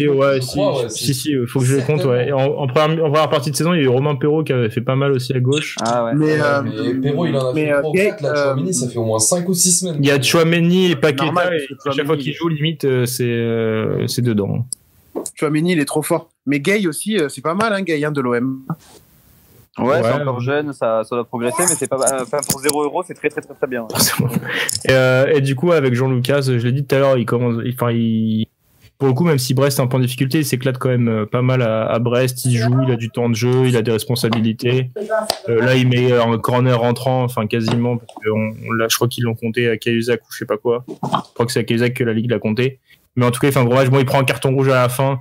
On n'en a pas parlé, mais l'arbitrage de Brestland, je sais pas si vous avez vu Karim Abed qui exclut Franck Hez alors qu'il a rien dit. J'en profite, Julien, pour faire une parenthèse, puisque du coup, vous allez pas être au courant, vous qui êtes là sur le truc. Mais il y a 15 minutes, la Fédération portugaise de foot a annoncé que la Fédération portugaise de football et la Fédération française de football s'alliaient.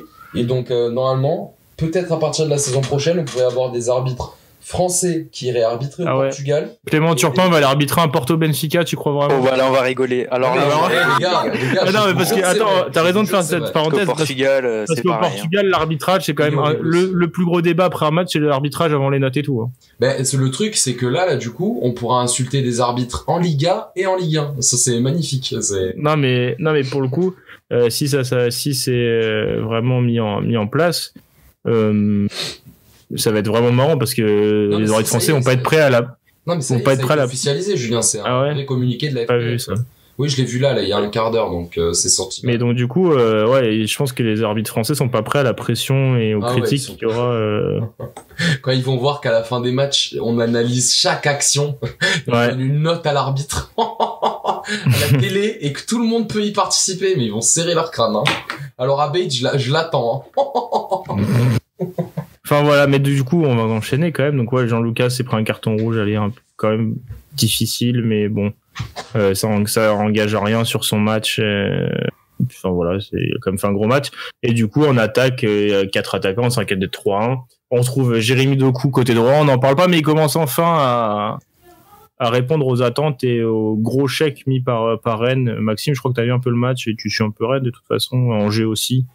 Il commence enfin à répondre au présent, le petit Doku.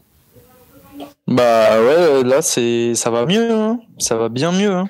Enfin, il est décisif en fait, parce qu'il a toujours été bon dans le jeu, il a toujours fait des différences. Mais là, il est décisif. Plus juste. Mais en fait, les trois là, si je me trompe pas, contre Angers, Terrier, Guirassy et Doku, ils ont enfin été décisifs. 50 millions aux trois, il va falloir s'y mettre. Ouais, voilà. Et donc du coup, meneur de jeu, Lucas Paqueta. Alors c'est là qu'on aurait pu mettre Yacine Benzia. Mais bon, moi j'ai trouvé Lucas Paqueta particulièrement bon, n'en déplaise à Doumam. Je tiens quand même à le dire. Non, mais j'aime le joueur. J'aime le joueur. Non, je t'ai trouvé dur sur son match, moi. Mais oui, non, je suis dur avec lui parce que les grands joueurs, on est dur avec eux. Voilà. Et du coup, côté gauche, évidemment, Memphis Depay, auteur d'un doublé enfin en pointe. Doumam, je te laisse le dire, t'as pas vu l'équipe, mais tu t'en doutes. Ah, Kylian. Forcément. Le meilleur, hein, meilleur joueur français actuellement avec Benzema. Voilà, hein, on est là. Hein. Et oui, Kylian, c'est bien, ça fait plaisir. En attendant, bien entendu, la Ligue des Champions, l'Euro et le Ballon d'Or à la fin. Exactement. Bon bah les gars, on devait faire un podcast court. Au final, comme d'habitude, on a un peu divagué, on a beaucoup parlé, sachant qu'en plus, sachant qu'en plus, on a beaucoup parlé en avant podcast sur la Super League et peut-être qu'on fera un jour, qui sait, un podcast sur cette Super League, sur nos amis. Ah mais c'est sûr, on va faire un podcast spécial Super League là, c'est obligé. Non. Tu sais que c'est moi qui lance les trucs. Allez, on va faire un podcast spécial Super League bientôt sur Made in Foot. Restez connectés. Demain, voilà, les gars. Du match, il va appeler, il va dire les gars, on fait quand le podcast? Ouais, et ceux qui sont absents, ça voudrait dire qu'ils acceptent ça. Voilà. Nous-mêmes. Bon, écoutez, merci beaucoup tout le monde pour ce podcast. Je me sens visé là, je sais pas pourquoi. C'est des tacles internes. Non, les gars, merci à vous. Un petit mot de la fin, allez, court parce que ça fait déjà longtemps. Je vais laisser le mot de la fin à Lucas, vu qu'il est jamais là, vu qu'il n'y a jamais de victoire. Vas-y, Lucas. Oh, super, même là, il fait un jeu généreux et derrière il taxe. C'est l'hôpital qui se fout de la charité, par contre, quand même. C'est vraiment insupportable. Le dernier mot, je vais suivre Doumam parce qu'on l'a pas laissé parler sur ça. Vive Pablo Longoria. Oh, c'est beau. On a l'impression que je l'ai censuré, c'est que sinon on partait pour 8 heures de podcast, c'est différent. Non, on l'a censuré, on a censuré Doumam, le parti OM, donc on le sait pas. Merci Lucas, t'es le sang, merci, t'es le sang. Merci à tous les gars, on espère que vous avez apprécié. On se retrouve très vite. Ciao tout le monde. Yes, ciao. Ciao. Salut. Ciao.